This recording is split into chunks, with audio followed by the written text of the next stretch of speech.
taking a lot of control. That photoshopping job is wild. Nice. That's good. That's looking good. Robin Big, Fantasy Factory. Okay, yeah. And Ridiculousness. Okay. Yeah, fuck it. We'll watch this one too. Patrick CC slaps. Rob Dyrdek was a professional his channel's great. I'm familiar with his channel. Star that has had control over MTV I remember he for did the past 15 years. Fiverr video as well not too long ago. 60% of the billion-dollar network is his show Ridiculousness, which sometimes is the only show they air for multiple days without a break. However, this is not by some sort of dumb luck. Rob is a very savvy entrepreneur who has now sold multiple of his own businesses for a total of $450 million. He made some sleek business moves that made MTV depend on him for years. Once he realized they were at his mercy, he rinsed them for millions and used their platform to become the soon-to-be billionaire we know today. Wait, Rob Dyrdek is almost a billionaire? Growing up in Dayton, Ohio in the 80s, there wasn't much to do but skateboard with your friends. Skateboarding wasn't a big business either. It was a hobby that a lot of kids did after school and on the weekends. There were competitions and skate teams, but nothing to really generate big-time money. Rob was a very talented young skater and dedicated all of his youth obsessing over it, hoping to one day go pro and somehow make a career of it. In 1990, 16-year-old Rob Dyrdek witnessed his friends Chris Carter, Mike Hall, and Jimmy George invest $26,000 into creating Alien Workshop, a local skate brand that would put Ohio skaters on the map. He watched them build the company from the ground up. At the end of the 11th grade in 1991, Rob decided to skip his senior year and move to California to pursue a skating career after Alien Workshop offered him a $1,000 per month salary to be on the team. While he was out there, he represented Alien Workshop to give more presence to the brand in the back then, that was probably huge though, actually. Although Rob was dedicated to his team, watching his friends build a company inspired him. He yearned for something similar. It only made sense to come up with something skateboard related, so he started Orion Trucks. This was the first company he built from idea to marketing a product. The company still exists today. He is no longer a part of it, but it shows that his vision lasted 30 years. Skateboarding and becoming pro was still what his mind was fixated on. In 1995, he got sponsored by a company called Drawers Clothing, which would later become the iconic DC. Back then, skaters had Nikes and comfortable athletic shoes to do every... DC didn't start as DC? Bro, I used to love DC shit. Back when I still liked outdoor activities. I had no clue. What the fuck is Drawers? I had no idea. I thought DC literally just started from the ground up on like a skater's back or something. Like some dude just pulled himself up. He's like, I'm going to make this company. And then made something that slapped. Which would later become the iconic DC. Back then, skaters had Nikes and comfortable athletic shoes to do everyday things in, but for skating, they had flat, uncomfortable shoes. Rob spent countless nights in Pacific Beach, San Diego, designing a comfortable shoe for skaters. The Dyrdek 1 was born, and once it was released, it was a huge success. He was earning around $300,000 per year now just off shoes, making him an extremely successful 21-year-old, but not necessarily super famous and popular skateboarder yet. Rob started moving away from skating. He was starting all kinds of businesses, including a hip-hop record label called PJ's, but none of these would end up being as successful as his future endeavors. Around 1998, DC owner Ken Block told Rob they weren't going to renew his sponsorship because they thought he had already peaked in skateboarding, and they offered him a job as a full-time shoe designer. Rob was hurt. He realized he abandoned his first passion. Now his own team didn't believe in him anymore. He was only 25. This lit a fire inside of him. His passion for skating was stronger than ever. He built his own private skateboarding facility called the TF in San Diego so he could practice 24/7, which was kind of the first Fantasy Factory. Every contest he entered in for the next few years, he placed top 10. He was skating at the highest level he ever had, so DC decided to keep him on the team and let him keep designing shoes. He structured a new deal with DC where he would pitch them as many shoe designs as he had. Whatever ones they wanted, he would get a 2% royalty on. His shoes averaged around $60, so he was getting about $1.20 per shoe. They liked the idea. And at one point, Rob had 35 shoes in the DC catalog he was getting paid from. Needless to say, he was making hundreds of thousands, potentially 7 figures from DC shoes. It was also around the late 90s and early 2000s where Rob created this image of flexing, luxury, and kind of living like a rapper, but for skating. Where skating at the time was this hesh, counterculture, and almost modest lifestyle. Like most skaters didn't have a brand. Their brand was, I'm a rad skater, and that's it. Majority of the skate community thought Rob was a pompous prick, but he leaned in even more. December 2000, the cover of Big Brother magazine had Rob... What the fuck? What is Big Brother magazine? I've also never heard of that, but man, what a magazine cover. Wow. Is that a real cheetah? Because that shit is looking goofy. I feel like that has to be like CGI'd or something. Do cheetahs look that silly? It's a leopard? Well, I'm not a zoologist. I don't It's got spots on it. Looks like a cheetah to me. Sorry, I didn't know. Looks stuffed. Taxidermy. Oh, it could be taxidermy. I don't think that would really change its face that much. Because nothing else that's folded here looks that out of place. Thanks to Prime, Bayfy and Mama. Watch the Big Brother documentary on Hulu. I actually don't think I ever really watched Big Brother. I always heard about it, but I don't think I ever watched it, so I don't know shit about it. Rob skating next to a Mercedes-Benz, woman in a swimsuit, and a real whole-ass cheetah. He was rocking iced-out Rolexes. I guess it was real. He had an iced-out DC ring. Rob admits that it was a little over the top. However, he knew how powerful perception was. If he looked and acted like a hotshot, people would think that's who he was. 2000 to 2002, Rob was at the peak of his skateboarding career. He was 27 years old, already pretty rich, and focusing hard on competitions and video parts to keep his relevance so he could sell this is shoes. very 2002 is where he met Christopher Big Black Boykin, which would change his life forever. DC was working on their first major skate video set to release in 2003, and they were going to go on a countrywide tour to promote the video. Rob knew he wasn't as good of a skater as the others on the team, so he had to think out of the box to make his part memorable and valuable to the video. He came up with a skit. The concept was, Rob was fed up with security and cops kicking him out of skate spots while he was trying to film for his part. He decided he was going to hire a private security guard to deal with other security guards. He went to the first security company he could find, City Events in Pacific Beach, and asked them for the biggest but friendliest guy they had. Immediately, the owner thought of somebody perfect for the position, and that was Christopher Big Black Boykin. I have many different things I do as far as Dyrdek security. Make sure Rob skates. My job is to do the dirty work. The reactions of security guards were hilarious, because they would come out ready to fight and bully Rob, then when Big pulled up, they got all soft and scared. They created a genius gimmick that really resonated with the skate community because everyone could relate to it. It also helped that Big Black was a funny, charismatic guy that had a lot of chemistry with Rob. After the first day of working together, they would become friends which would last a lifetime. Rob and Big Black were inseparable. They were now doing everything together. One thing I should mention is that Big already had a very successful security business of his own for about 10 years at this point. He wasn't just relying on Rob for money. Part of Rob's celebrity baller image now included having a private security guard, again making him seem way more important than he technically was at the time. In the spring of 2004, DC paid for Rob to participate in the Gumball 3000. This is a 7-day long, 3,000-mile race across Europe on public roads with big parties every night that started in 1999 as a showcase for exotic cars, fashion, and the entertainment industry. Celebrities of all kinds participated. That's like actual Fast and Furious shit. Rob has to do what all the celebrities are doing. A young movie producer named Ruben Fleischer. What was that called? The Gumball 3000? Is that something that still exists? They just have a race on public roads? That sounds so reckless. Oh man, rest in peace Rob Dyrdek. He's not even listed on here for the notable drivers. Man's almost a billionaire and still got beat out by David fucking Hasselhoff in Exhibit. Can't catch no breaks. Still no respect for him, huh? He's not a billionaire. The video said he's almost a billionaire. Let's look it up. Let's see. Here, we'll just do net worth 2022. Is this accurate? 50 million, 100 million? That's quite the variance. Is that 100 million? Because that's not close to a billionaire. Still rich. I mean, still wildly rich, but that is a far cry from a billionaire. These are never, like, reliable, but it is at least some kind of number to go off of. He said 450 mil in the video. I don't know where he's getting that from.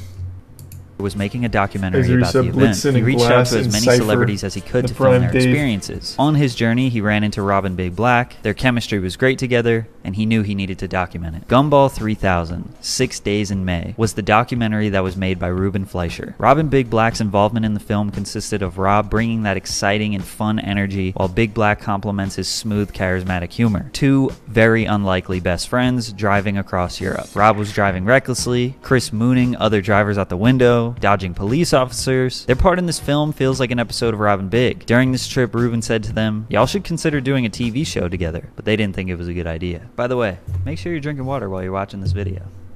Ruben had a job He's a back in prime Hollywood, queso. so he was a little bit connected. He showed the Gumball 3000 film to Jeff Tremaine, who had worked for Big Brother magazine in the 90s, sold Jackass and Wild Boys to MTV, while Wow. also keeping his presence in the skateboard world. He was familiar with Rob, he was familiar with his DC part with Big, and he loved their energy Thanks in the to Fred, Gumball your subs are film. getting mowed Ruben up. said, Thank you, we man. should come up with an idea for a TV show, and Jeff thought, why didn't I think of that? Again, Rob was reluctant to try to come up with a TV show because of his other business endeavors, but he isn't the type to turn down an opportunity. He took the idea for Rob and Big Black, which was the original name of the show, to MTV, and they hated it. It was supposed to be a silly buddy comedy about two unlikely best friends. At this time, MTV wanted scripted reality TV that they could control and manufacture let's to guarantee go. success. Instead, they came up with a show called Rob Dyrdek's Rules for Success. The first rule of success is always keep a good guy around you like Big Black. It was supposed to be a positive and motivational show that would have failed miserably. While filming the first episode, Big Black went off script and started telling Rob that he could beat him in a foot race. The hilarious conversation and eventual foot race down the street ended up being the most entertaining part of the episode. After MTV saw What the this, fuck is they that? decided,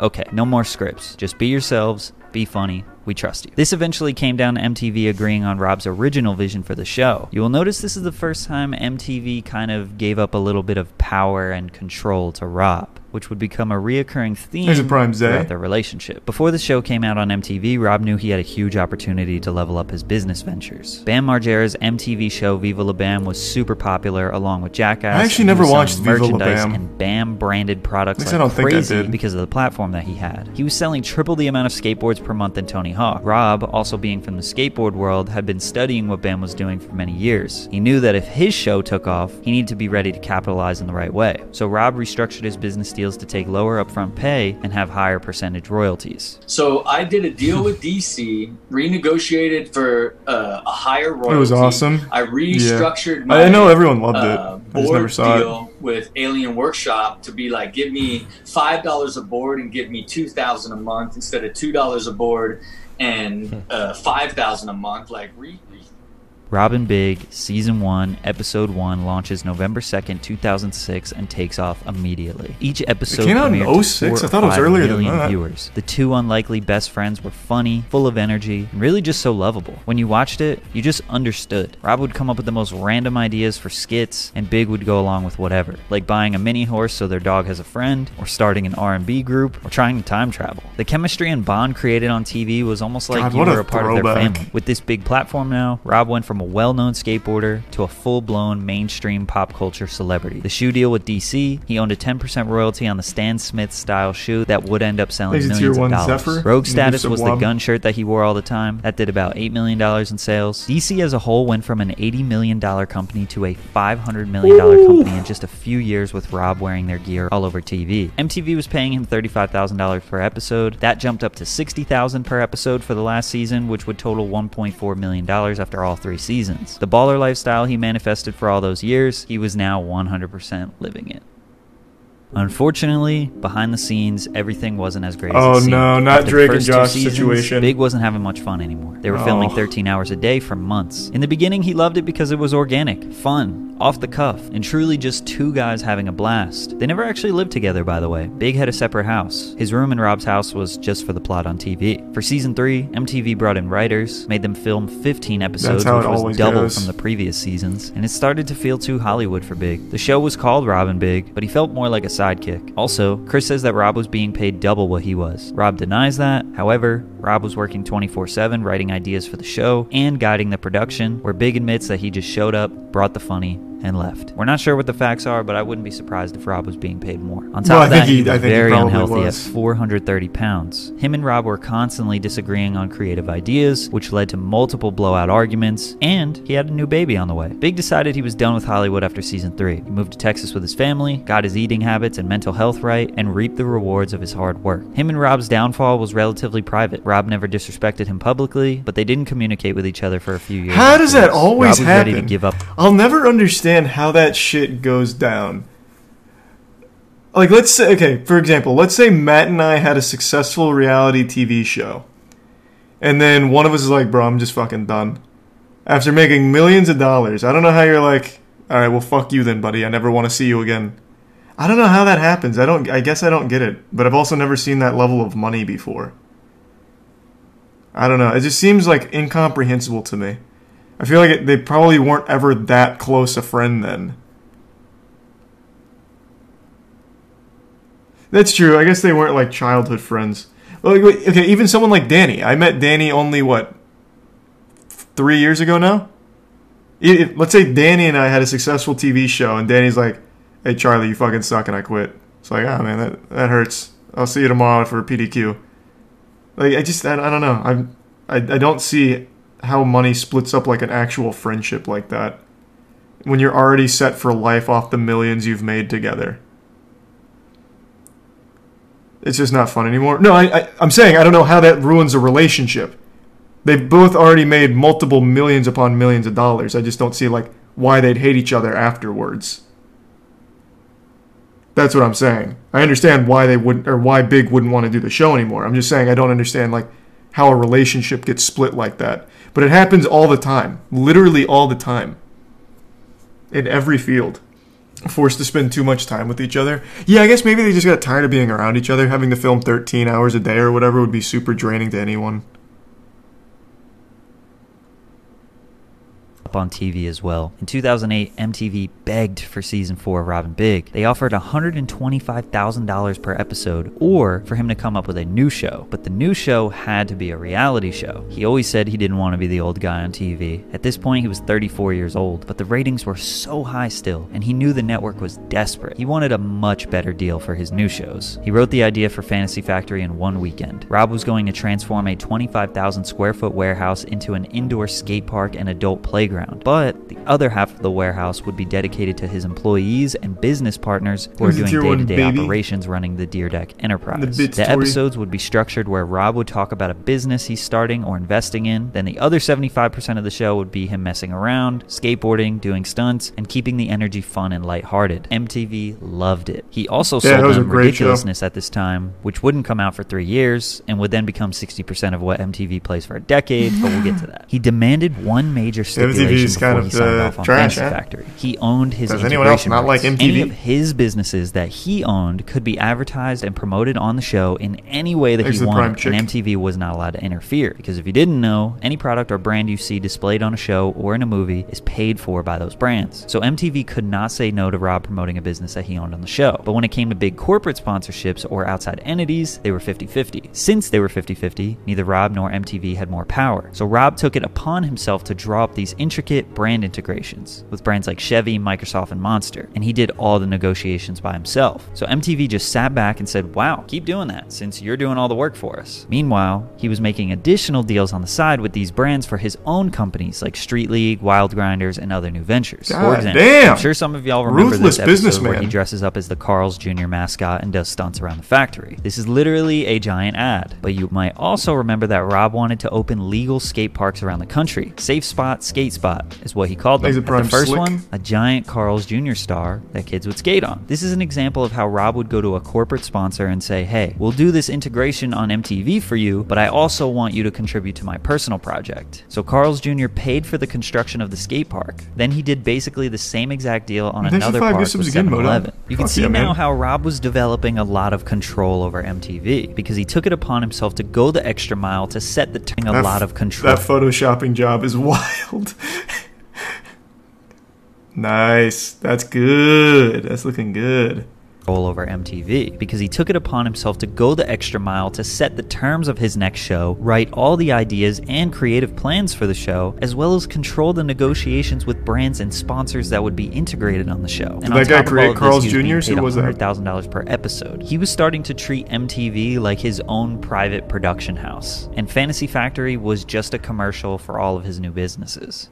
So smart. So February fucking 8th, smart. Fantasy Factory Season 1, Episode 1. And as expected, it was a hit. Millions of viewers, not to the level of Rob and Big. The fans definitely missed him, but Rob knew just the thing that would keep people interested. Stunts and celebrities. Rob became a stuntman to fill the void of not having Big's comedic presence. Drama, his cousin, wasn't cutting it. And who doesn't love a good celebrity cameo? Johnny Knoxville, Lamar Odom, Justin Bieber, Carmelo Anthony, Ludacris were among some of the people who came to the factory. There are so many businesses that Rob started or promoted on the show. clothing companies, restaurants, a credit card for teens, a fragrance, workout products, and even charities. But the two biggest ones were Wild Grinders, which was his toy line and eventual animated series about his life as a child, which would go on to release on Nickelodeon, and Street League Skating, which would go on to be a globally recognized skate competition event on the same level as X Games and Dew Tour. You could also throw in his cousin Drama's brand Young and Reckless, which he helped get off the ground. In 2011, Big Black makes his debut appearance on the Fantasy Factory. The beef was squashed and the duo were together again. It continued the vibe of the Rob and Big days, but now they had a playground and more money. Ratings doubled when Big came back. It was like a whole new show. Speaking of whole new show, Ridiculousness premieres August of 2011 to 3 million viewers. The biggest episode they ever had. It was essentially America's Funniest Home Videos, but Rob's version. Him commentating on viral videos with a celebrity guest or his co-hosts Chanel West Coast and Steel O'Brim. So now he had 2 hit shows on MTV, paying him 6 figures per episode on both. In fact, he was making a higher salary on Ridiculousness because the show was so inexpensive to make. There have been a few different numbers thrown out there, but it seems like $140,000 per episode is accurate. They filmed Fantasy Factory for 2 more years. 3 seasons, where the ratings were still great. Rob wanted to end the show with a bang. The end of season 6 included him breaking the world record for the longest jump in a car while going backwards, which was the second massive Chevy sponsor deal he orchestrated. The first one was kickflipping a Chevy car. The last episode, which was the 65th episode, was a 1-hour special. It was epic and the perfect way to end the series. Ridiculousness was about to enter the last contractual season, which at that point was the 95th episode. Rob wanted to... They did 95 episodes in the 3 seasons? No fucking shot. What?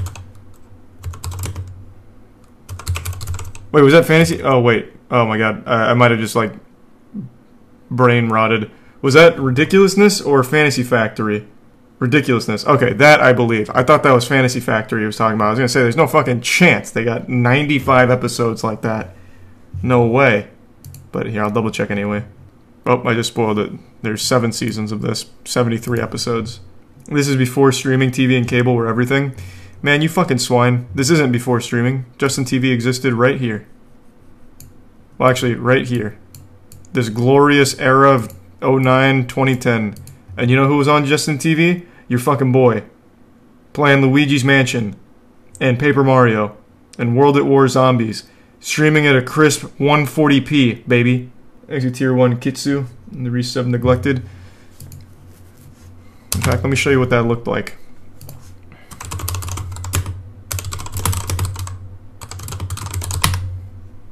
Yeah, you want to see what streaming used to look like? This is real streaming. Yeah, baby. God damn, what a throwback. There's the Prime Super Landman. Back in these days on Justin TV, they also had a 24-hour Angry Video Game Nerd rerun channel. They had 4-player podcast.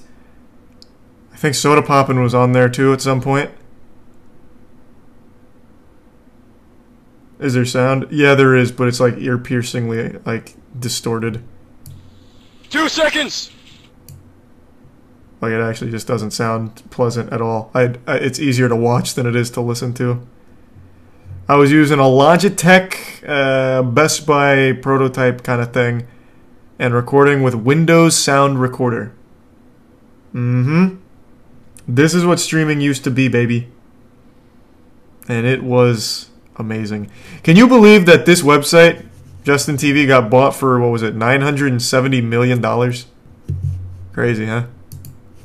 To end the show and move on with his life. He had made roughly $20 million just on TV shows alone, not to mention the plethora of successful businesses that he had started. No more Fantasy Factory, no more Ridiculousness, no more TV. Thanks to the resub Toot and But Onion. MTV begged him again. The ratings were still pretty high, and MTV as a whole was struggling. They didn't have any other big shows. Jersey Shore was over. Every reality show they started failed after 1 season. Don't know any of those. This was slightly before Catfish and Teen Mom 2, which would go on to have success. He had done all the creative writing, brand integrations, and even some of the production on the show. How could they let someone go that does all the work for them? He was their last hope. Rob did not want to be 40 years old on TV. Plus, the warehouse had been incredibly expensive over the years as well. He said that he wasn't profiting off the show alone because it cost about $5 million per year to upkeep the factory. He said the MTV deal would have to be so much money that he would be stupid not to do it. They didn't want him to walk away from Ridiculousness because that show was a powerhouse 24/7. No matter what time they aired it, people watched. So the premieres weren't that poppin', but they would play repeats of literally any episode, and viewers would stay watching. Probably because when it's 2 a.m., you don't have any brain capacity to focus on it, so it's the perfect show. And you aren't following a storyline, so it doesn't matter what episode or what season it is. Rob, again knowing MTV is at his mercy, organized one big deal for the last season of Fantasy Factory and more juice for the squeeze new episodes of Ridiculousness, which would bring him to season 10 of 2017. He said that this was the biggest financial deal of his entire career up until this point, which we don't know how much it was, but we can speculate. This deal also included that Rob's production company, Superjacket, would be producing Ridiculousness and the final season of Fantasy Factory. So now MTV wasn't even producing the content, not filming,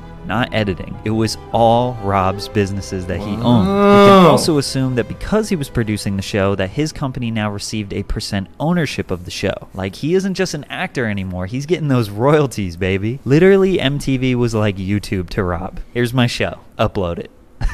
He got through the last season of Fantasy Factory despite not wanting to do it. Ratings were kind of low, but the show was actual ruthless businessman. Unfortunately, 2 years later, we got the sad news that Christopher Big Black Boykin had passed away at age 45 of a heart attack in Plano, Texas. He is survived by a now 14-year-old daughter. Rest in peace, Big Black.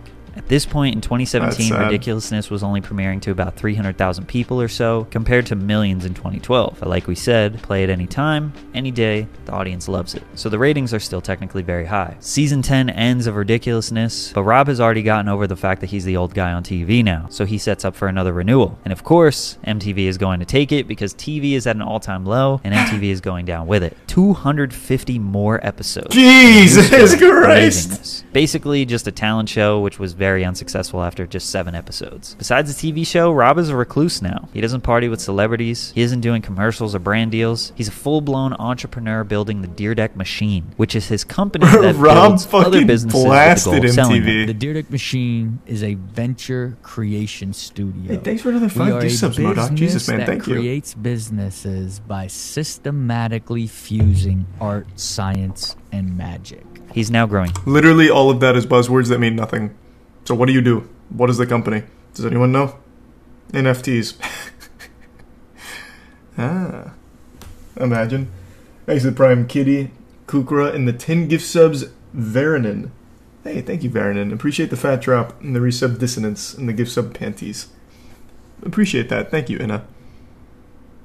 Street League, investing in whiskey, investing in VR technology, starting a protein brand, starting a snack brand, building a family with his wife and first child, and stacking his money. Basically, since 2018, Ridiculousness is the only thing that MTV plays, sometimes for multiple days straight with no breaks. Rob is 60% of the network. He might as well start out the show with, "Hi, my name is Rob Dyrdek, and welcome back to my network, MTV." By 2020, Rob made the next biggest financial deal of his life. He sold his production company, Superjacket, who had been producing Ridiculousness and a number of other shows for the past 7 years. Whoa, wait, what?